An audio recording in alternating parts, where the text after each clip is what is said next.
नमस्ते, doctor Saurabh Jindal, dermatologist हूँ। 20 साल का एक्सपीरियंस है।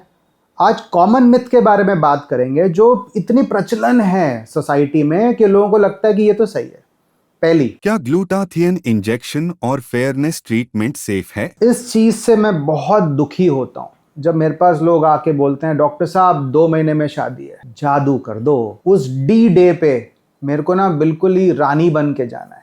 स्किन वाइटनिंग ट्रीटमेंट पे आज बात करेंगे। इतने सारे आजकल चल रहे हैं सोशल मीडिया पे, ये आईवी लगा लो, ग्लूटाथायन लगा लो, ऐसा कर लो, वैसा कर लो, स्क्रबिंग कर लो, ये फेशियल कर लो, ये दवाई लगा लो, बिल्कुल 2 शेड गोरे हो जाओगे। आजकल थोड़े प्रोडक्ट्स में एक शेड गार्ड भी आता है। Day 1, day 2, day 3, day 4, day 5, day 6, day 7 में रानी बन गए। ऐसा नहीं होता।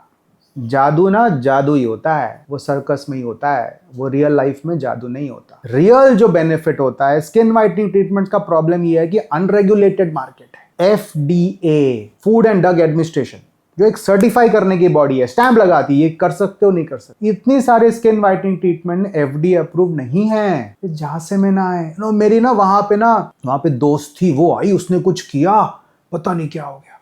वो एक्ट्रेसेस इतनी गोरी कैसे हो रही, क्या किया, मैं भी करना चाहती हूँ। आपने स्किन वाइटनिंग ट्रीटमेंट के पीछे नहीं पड़ना, आपके अच्छे डॉक्टर के पीछे जाएंगे।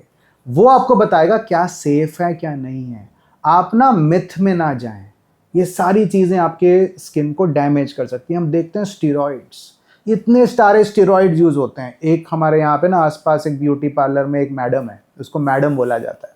वो डब्बी देती है छोटी सी, वो डब्बी कहती है डब्बी लगाओ 7 दिन में आप गोरे हो जाओगे। वो डब्बी में होता है स्टीरॉइड। हमें बाद में पता लगा, हमने लैब में टेस्ट कराया, उसमें स्टीरॉइड था। ये चीज़ें बहुत प्रॉब्लमेटिक हैं।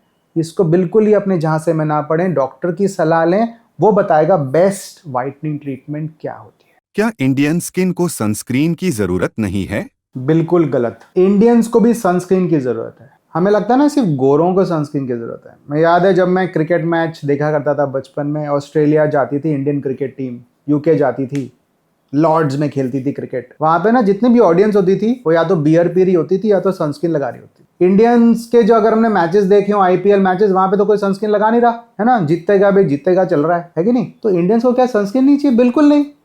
लोग ऐसा क्यों समझते हैं, नहीं नहीं हम तो डार्क है ना, हमें ज़रूरत नहीं है, गोरों को जरूरत है। गलत बात। ये जो मेलेनिन होता है जो आपको डार्क बनाता है, वो इतनी सी आपको एक्स्ट्रा प्रोटेक्शन दे रहा है, बस एसपीएफ 5 के बराबर, बस 5 एसपीएफ की प्रोटेक्शन आपको मेलेनिन दे पा रहा है।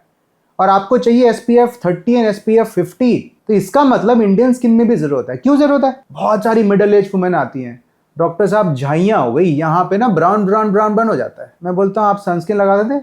डॉक्टर हम तो निकलते ही नहीं है बाहर। फिर हम बोलते हैं अच्छा धूप सेकते हो विंटर में? हाँ हाँ वो तो जरूरी है, हमने तो आपने मट्ठी खानी होती है बैठ के, है ना, सींगदाने खाने होते हैं। अब क्या पॉइंट है कि जब झाइयां हो गई इसका मतलब सन डैमेज तो हो गया, और बचपन से आपने धूप में बीच में चले गए, खेलते रहे, ये करा वो करा, सब करा तो है। तो सनस्क्रीन यूज इंडियंस में भी उतनी ही जरूरी है, क्योंकि क्या कर रहा है, पिगमेंटेशन कर रहा है। एक बार पिगमेंटेशन हो गई बहुत मुश्किल है ठीक करना, है ना। सनस्क्रीन से और क्या होता है? एजिंग प्रिवेंट होती है, झाइयां प्रिवेंट हो रही है, रिंकलिंग प्रिवेंट हो रही है, पिगमेंटेशन प्रिवेंट हो रही है, कैंसर्स प्रिवेंट हो रहे हैं। तो कितना बेनिफिट है, तो क्यों नहीं लगाते भाई। SPF 30 से शुरुआत कर सकते हो, SPF 50 तक जा सकते हो। SPF 30 में 97% प्रोटेक्शन मिल जाएगी और SPF 50 में 99% प्रोटेक्शन मिलेगी।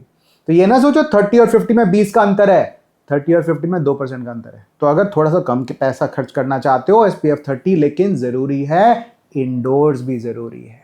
ऐसे नहीं बाहर जाएं तो ही लगाएं, नहीं, आपको अंदर भी लगाना होता है। जो विंडोज होती हैं उसे अल्ट्रावायलेट ए अंदर भी आती है, तो इस वजह से आपकी पिगमेंटेशन अंदर भी हो सकती है। तो प्लीज यूज करना सीखें। एक फर्दर वीडियो में मैं आपको एक्चुअल ब्रांड्स बताऊंगा जो आप सनस्क्रीन इंडियन स्किन के लिए जो बेस्ट है, ऑयली स्किन के लिए, ड्राई स्किन के लिए, वो आपको बताऊंगा, वो यूज करिएगा। फंगल इन्फेक्शन या दाद का आसानी से इलाज बिना प्रिस्क्रिप्शन के ट्यूब से हो सकता है? प्लीज यही ना करें। हम इतना कहते हैं कि फंगल इन्फेक्शन पे वो जो आपके केमिस्ट भैया हैं, जो आप जिनको अपना शुभचिंतक मानते हो, जिनको आप फ़ोन कर देते हो, होम डिलीवरी कर दे भाई ट्यूब की, 15 मिनट में घर आ जाना चाहिए ट्यूब, क्योंकि इचिंग हो रही है थाइज में, पेट पे, बैक पे, दाद हो गए। हम चाहते हैं कि कोई यार 2 मिनट में दवाई दे दे। भाई हमें 20 साल लगे हैं इस कुर्सी पे बैठने के लिए, हमारा भी इस्तेमाल कर लो। वो जो आपको आपका शुभचिंतक होके ट्यूब दे रहा है बिना प्रिस्क्रिप्शन के, उसको हम बहुत गलत मानते हैं। उसमें होते हैं स्टेरॉइड्स, और वो स्टेरॉइड आपकी स्किन की जान ले लेंगे, गला घोट देंगे उसका। उसके बाद जब मेरे पास आओगे कि डॉक्टर साहब ये ठीक क्यों नहीं हो रहा, मेरी स्ट्रेच मार्क्स क्यों आ गए, वहाँ पे ना हम देखते हैं स्टेरॉइड से स्ट्रेच मार्क्स आ जाते हैं। मैंने एक पेशेंट को देखा था, इनर थाइस पे इतने लंबे स्ट्रेच मार्क्स। मैंने बोला तू पहले क्यों नहीं आया? अच्छा डॉक्टर साहब मैं तो जिम जा रहा था, मेरे ट्रेनर ने बोला ये जिम की वजह से स्ट्रेच मार्क आ जाते हैं। भाई जिम की वजह से थाइज में कहाँ स्ट्रेच मार्क आते हैं? आज तक तो किसी को नहीं आए, तेरे को ही आ गए। यहाँ पे स्ट्रेच मार्क मान सकता हूँ भाई, चलो जिम चलेगा, नीचे कहाँ आ रहे हैं? वो आ रहे थे स्टेरॉइड से।